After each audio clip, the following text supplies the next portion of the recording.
نحمده ونصلي على رسوله الكريم اما بعد فاعوذ بالله من الشیطان الرجیم بسم اللہ الرحمن الرحیم السلام علیکم ورحمۃ اللہ وبرکاتہ۔ امید ہے آپ سب ایمان اور صحت کی بہترین حالت میں ہوں گے۔ اللہ پاک سب کو ایمان اور صحت کی بہترین حالت میں رکھے، آمین۔ اللہ تعالیٰ کسی کیفیت معلومہ کے جانے بغیر سب کچھ سننے والے ہیں، جن کا ایک اسم گرامی السمیع جل جلالہ ہے، جس کا ایک معنی قبول کرنے والا بھی ہے۔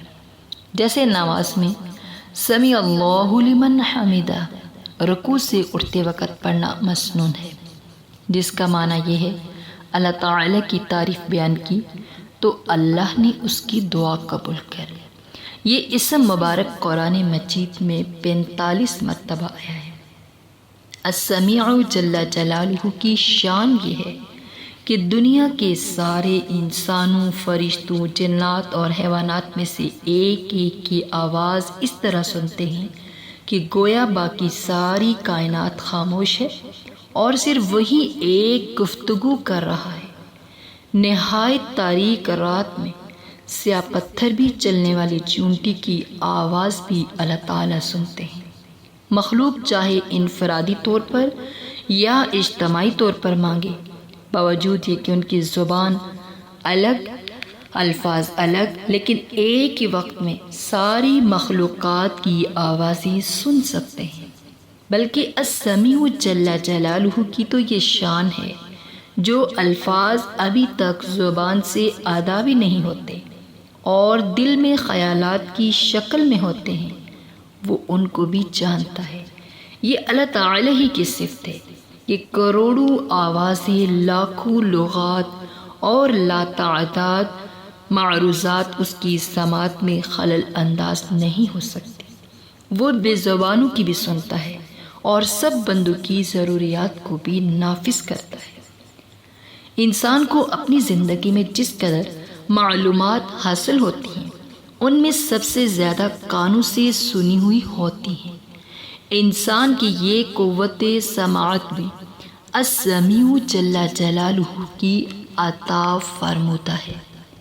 اللہ تعالیٰ نے کانوں کی بے شمار قسمیں بیان کی، جن کے ذریعے قوت سماعت حاصل ہوتی ہے۔ انسان کے کان اور طرح کے، حشرات الارض کے اور طرح کے، پھر ان میں رنگ مختلف، پھر نر اور مادہ کی وجہ بھی مختلف۔ خرگوش کے کان میں صرف سننے کی صفت ہی نہیں، بلکہ وہ ریڈار کا کام بھی دیتا ہے کہ اس سے آواز کے ساتھ یہ بھی احساس ہوتا ہے کہ کتنی دور سے آواز آ رہی ہے۔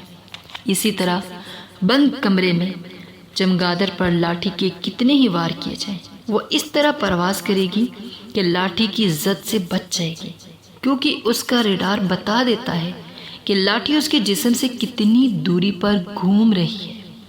یہ سب السمیع جل جلالہ کی عطا کی کرشمے ہیں۔ اللہ تعالی نے ہمیں سننے کی طاقت عطا فرمائی، جس کا شکریہ یہ ہے کہ دین کی باتوں کو ہم دھیان سے سنیں اور توجہ، فکر اور ادب سے بیٹھ کر سنیں۔ اسی طرح جہاں کہیں بیان ہو رہا ہو، جہاں بھی دین کی بات ہو رہی ہو، جس اللہ نے یہ قوت سماعت عطا فرمائی ہے، اس کے دین کی بات توجہ سے سنیں۔ امام رازی رحمۃ اللہ فرماتے ہیں، اللہ تعالیٰ نے تمہیں کان کی نعمت عطا فرمائی تاکہ تم اس کے احکام، اس کی نصیحتیں سنو، اور آنکھیں عطا فرمائی تاکہ حق تعالیٰ کی قدرت اور حکمت کا مشاہدہ کرو، اور دل اس لیے عطا کیا تاکہ حق تعالیٰ کی عظمت کا احساس اور اس پر غور و تدبر کرو، غور و فکر کرو کہ اللہ رب العزت نے جو کچھ بنایا اس میں ہمارے لیے حکمت ہے۔ کوئی چیز اللہ نے بے فائدہ پیدا نہیں کی ہے۔ تو اللہ سے دعا کریں کہ اللہ رب العزت ہمیں دین کی باتیں سننے، توجہ کے ساتھ سننے اور اس پر عمل کرنے کی توفیق عطا فرمائے۔ بازاری عملوں سے بچیے اور اللہ تعالیٰ کے مبارک ناموں سے علاج کیجیے۔ وما علینا إلا البلاغ المبين آمين.